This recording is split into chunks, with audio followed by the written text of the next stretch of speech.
tikmalan kami niyan. Joke lang. Ikot na tayo dito tapos pupunta tayo sa basement or sa taas. Ayan,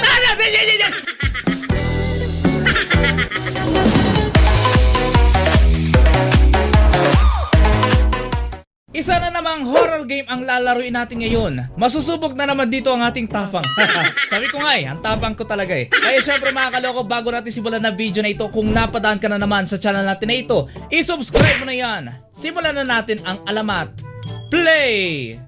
So ito nga mga kaloko ang The Eye. Alam niyo naman, ito yung isa sa mga horror game na may tatakbuhan tayo dito kasi may pugot na ulo dito. So meron ditong The Eye. Okay, nice. Tapos tara dito sa kabila. Ayoko pala dito. Tara. Isara natin ito. Kasi naalala ko na pala dito. May lumilipad pala ditong ulo. Ang dami ditong pinagkainan Ang dami pang basura. Grabe. Sobrang lilis lang nakatira dito Alam nila kung saan nila ilalagay dito yung basura Tara na. Kukunin natin ditong mga mata na to para may vision tayo doon sa kalaban natin dito.